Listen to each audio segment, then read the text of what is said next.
Good evening, I'm John Yang.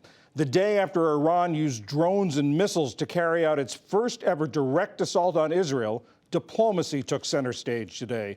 Leaders from the White House to capitals around the globe are scrambling tonight to try to keep this unfolding and perilous conflict from spiraling out of control. Tonight, our coverage begins with Nick Schifrin. Above the holiest sites in one of the world's holiest cities, rockets lit up the night sky, and Israeli air defense blocked an unprecedented Iranian attack across all of Israel. The Israeli Defense Forces said it thwarted 99% of more than 300 drones and missiles, the majority launched from Iran, but some also came from Iranian-backed proxies in Iraq, Syria, and Yemen. American officials say the U.S. shot down at least 75 of them, almost all in Jordanian airspace. Israel said the only missiles that entered Israeli airspace were ballistic, including one that wounded a 7-year-old girl. Israel reported no deaths and only minor damage to an Air Force base. Iran said they were responding to Israel's killing senior Iranian generals inside Iran's Damascus consulate and called the attack tit for tat. From our point of view, this operation is over and there is no intention to continue the operation. But if the Zionist regime takes any action against the Islamic Republic, our next operation will be much larger. By the light of day, Israelis returned to normal, but the region is anything but, and Israel's leadership says the incident is very much not over. We are still on high alert and assessing the situation.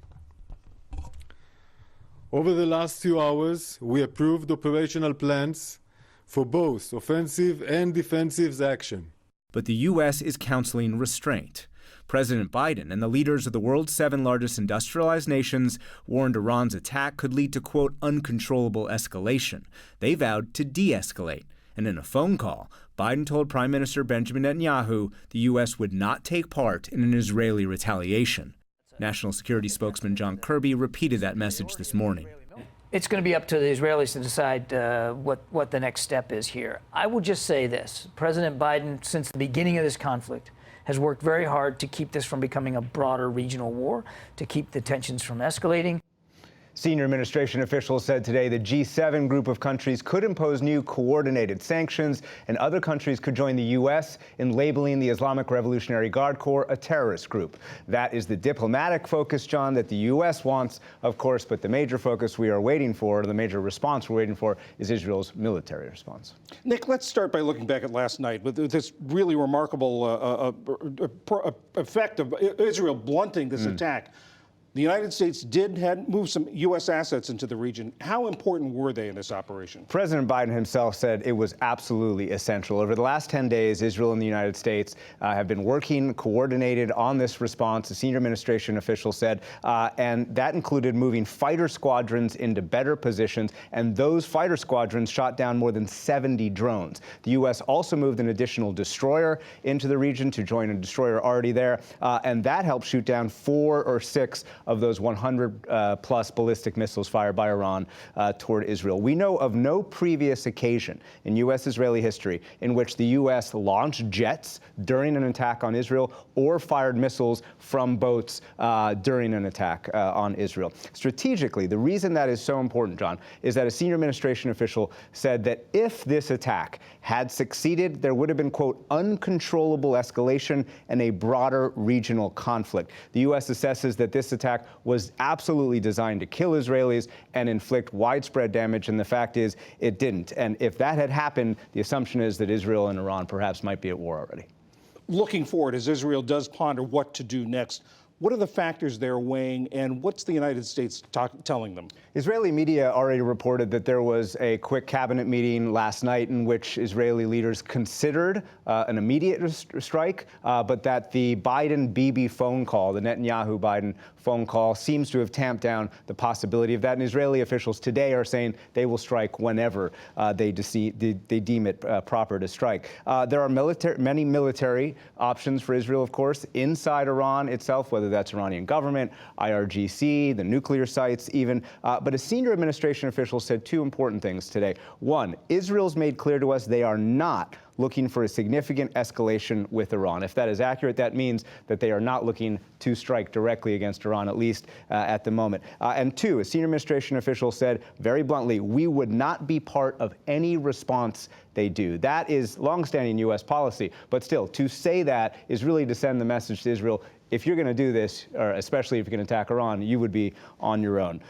And part of what the administration says it's trying to do is, quote, slow things down. And that, as you said at the top, is a focus on diplomacy. The U.S. hopes to isolate Iran through some of those sanctions and perhaps terrorism designations as well. And the flip of that is less isolation, they hope, on Israel. You've seen in the last few hours the European Union diplomats and the UN diplomats who have been very critical of Israel over the war in Gaza support Israel and then condemn Iran in no uncertain ways. And so that is where we are today, with the U.S. focused on diplomacy. President Herzog of Israel saying, quote, we are not war seekers, but we'll see how Israel chooses to respond. Nick Schifrin, thank you very much. Thank you. Let's bring in Aaron David Miller. He's a senior fellow at the Carnegie Endowment for International Peace. He's played a key role in U.S. Middle East policy for every president from Jimmy Carter to George W. Bush. Aaron, as Israel ponders its next move, how significant is it that this attack, as administration officials are saying, this attack was on the high side of what they were expecting, and yet Israel was really able to blunt it, that it caused relatively little damage? Well, I think it's an extraordinary testament, frankly, to technology. Iron Dome and Arrow 3, which is the latest Arrow iteration, plus a significant amount of help from U.S. aircraft and Israeli aircraft. I mean, 350 crews, ballistic and pilotless drones. It's sort of a milestone, I would think, in modern warfare. Given the effectiveness of the Israeli layered defenses. So I think that's quite extraordinary. And it's been reported that President Biden advised Prime Minister Netanyahu last night to take the win and do nothing. What do you think of that advice? You know, I think that the president does not want to see an escalation, let alone something that could trip into a real regional war, which would be exchanges over a sustained period of time between Israel and Iran with ballistic missiles, a major flare-up turning into a major war between Israel and Hezbollah. And Hezbollah can cover most of Israel with its high-trajectory weapons. And I suspect Mr. Biden also understands that in a scenario like that, prospects of U.S. involvement are pretty high. So he's given the Israeli prime minister the best advice he can, pocket the win. You're now occupying the moral high ground. Tensions between the U.S. and Israel have essentially eased. Nobody's talking about conditioning military assistance or restricting it, let alone ending it to Israel. All of that, I think, is being taken seriously by the Israeli war cabinet. You know, Iran said last night that this sort of closes the door on the Syrian strike that started this, that they were responding to. If Iran isn't going to do more, what about their proxies? What about the Houthis? What about Hezbollah? Are they likely to step up? I think those attacks will continue, but I do believe, and Iran has a vote, but the Israelis have a vote as well. So it's well and good for the Iranians to say we're done, but they're not the only party involved in this. I suspect that pro-Iranian militias, at least for the short term, won't give the Israelis any pretext or excuse for responding. But I do think, and the war cabinet's divided on this, I think everyone, including the five, including Benny Gantz, believes the response is necessary.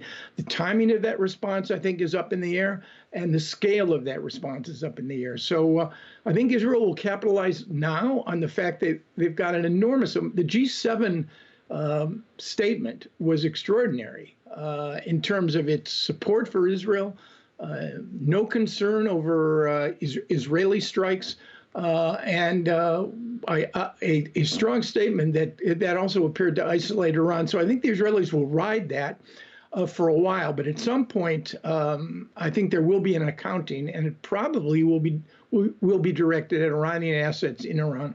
What does all this do to the war in Gaza, and especially the negotiations to try to get the hostages back?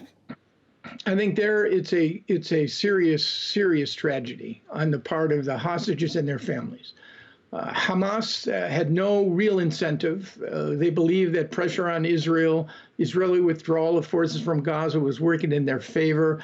They were delaying, hoping to get a better deal. And frankly, I'm not sure the Netanyahu government felt all that much urgency, given the fact that any deal for free hostages is going to result in an asymmetrical number of Palestinian prisoners freed, which is going to stress Mr. Netanyahu's own coalition. But I think Hamas now will wait to see how much chaos and confrontation and confusion will result from this potential Iranian-Israeli fight. And I suspect there'll be no deal on hostages and probably no operation against Rafah either. But Gaza still will be the focus because of its proximity problem. And the Israelis have hostages, and they're still determined, I think, to eliminate the senior leadership. Aaron David Miller, thank you very much. Thank you, John.